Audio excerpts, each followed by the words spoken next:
اس میں سے نکال سکیں، بالکل اس طرح سے جس طرح آپ ایران کے ساتھ دیکھ رہے ہیں کسی نہ کسی سطح پر کچھ مذاکرات کے معاملات چل رہے ہیں، تو وہ کس طرح ہو رہے ہیں؟ وہ اگر ہو رہے ہیں تو اس میں پاکستان ہے، وہ اگر ہو رہے ہیں تو اس میں چین ہے۔ امریکہ تو کسی صورت نہیں چاہے گا کہ سعودی عرب ایران کے ساتھ کوئی تعلقات بحال کرے یا مذاکرات ہوں، تو اس طرف بھی سعودی عرب آنا چاہ رہا ہے، کیونکہ سعودی عرب دیکھ رہا ہے کہ یہ کانفلکٹس ہوں، ان سے اس کو بہت زیادہ نقصان ہو رہا ہے۔ بس میں آپ کو سٹیٹمنٹ پوری پڑھ کر سنا دوں گا جو سامنے آئی ہے قمر جاوید باجوہ صاحب اور ملٹری ایڈوائزر، سعودی عرب کے ملٹری ایڈوائزر کی، مگر اس سے پہلے بس چند چیزیں اور کہ اب آپ دیکھیے کہ ہو کیا رہا ہے۔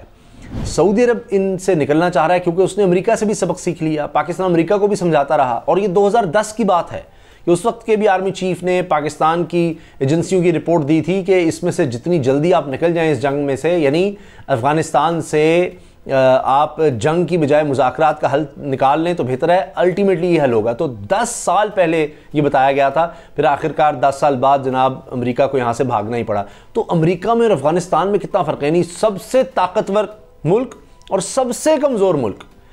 اس کے باوجود یہ حال ہوا کہ 200 کے لگ بھگ دنیا کے ممالک، ان میں بھی یہ حال ہوا کہ امریکہ 20 سال بعد یہاں سے شکست کھا کر نکلا ہے۔ تو سعودی عرب کس طرح سے اب سمجھ رہا ہے کہ جی وہ یمن کا، اور محمد بن سلمان کو کہا گیا تھا کہ جی یہ چند دن کی بات ہے، ہفتہ 2 ہفتے کی بات ہے، ان کے پاس جو انٹرنیشنل اسٹیبلشمنٹ کی، امریکہ دیگر ممالک کی ان کی اپنی رپورٹس تھیں، وہ چند ہفتوں کی تھیں، بلکہ 5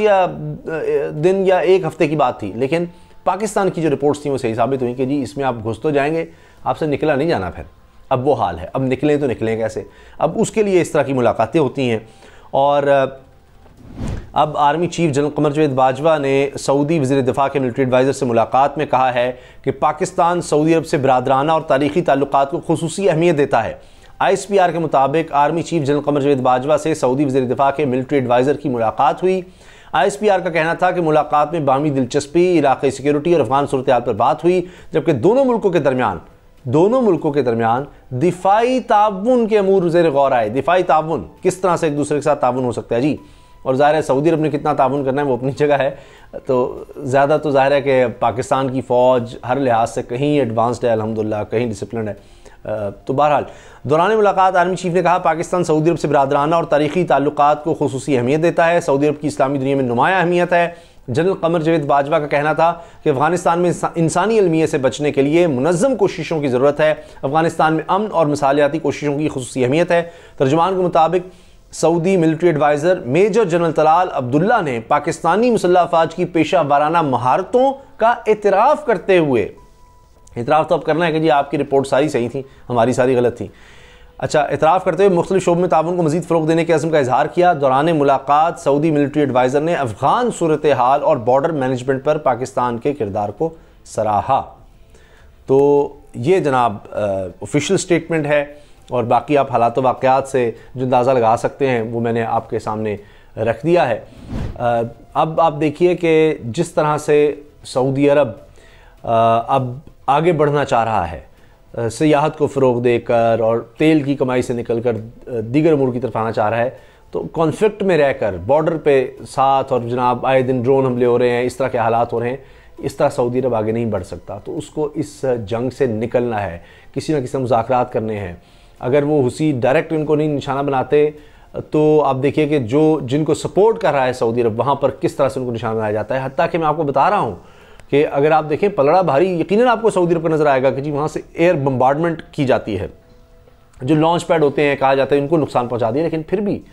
حوثیوں کو ختم نہیں کر سک رہے، ان کے اٹیک نہیں روک پا رہے، تو اس لیے اب سعودی عرب بہت زیادہ مشکل میں ہے، اور پاکستان کی ضرورت ہے سعودی عرب کو۔ اور پھر آپ دیکھیے کہ جنرل قمر جاوید باجوہ سے ہی ملاقات اس حوالے سے دفاعی امور کے لیے تو اہم ہے ہی، مگر اس کے ساتھ آپ دیکھیے کہ آپ کو یاد ہے کہ جب پاکستان اور سعودی عرب کے تعلقات کافی خراب ہوئے حالیہ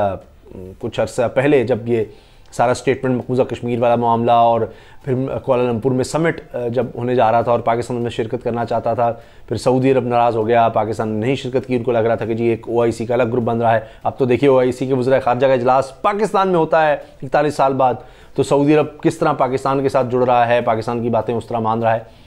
تو بہت سی ابھی بھی ہیں کہ جو ہماری خواہشات ہیں وہ تو نہیں ساری پوری ہوتی، بہرحال ہر ملک اپنے مفاد کو دیکھ رہا ہوتا ہے۔ تو جب تعلقات خراب ہوئے تھے اس وقت بھی آرمی چیف نے اور اس وقت DGIS آئے تھے جنرل فیض حمید صاحب، ان دونوں نے دورہ کیا تھا سعودی عرب کا، اور اس کے بعد پھر حالات نارمل ہونا شروع ہوئے تھے۔ تو یہ دفاعی تعلقات کی اپنی ایک خاص اہمیت ہوتی ہے، جس کو آپ ڈیفنس ڈپلومیسی بھی کہتے ہیں۔ تو وہ پاکستان کی تاریخ میں، پاکستان کی جغرافی کی وجہ سے، پاکستان کے حالات کی وجہ سے یہ ہمیشہ بڑی اہمیت کی حامل رہی ہے، اور خاص طور پہ سعودی عرب اور پاکستان کے تعلقات کے بارے میں اگر آپ دیکھیں تاریخی طور پر بھی کئی دفعہ سعودی عرب کو دفاعی لحاظ سے پاکستان کی بہت زیادہ ضرورت رہی۔ جب شاید سعودی عرب کے ذہن میں یہ ہو کہ عراق جنگ جب ہوئی تھی تو اس وقت امریکہ نے کس طرح ساتھ دیا تھا، اور جناب اس میں سعودی عرب کی جیت ہو گئی تھی، تو اس سوچ کے ساتھ شاید وہ یمن میں بھی کود پڑا، لیکن یہ جنگ اس سے بہت مختلف ہے۔ اجازت دیجیے، اللہ حافظ۔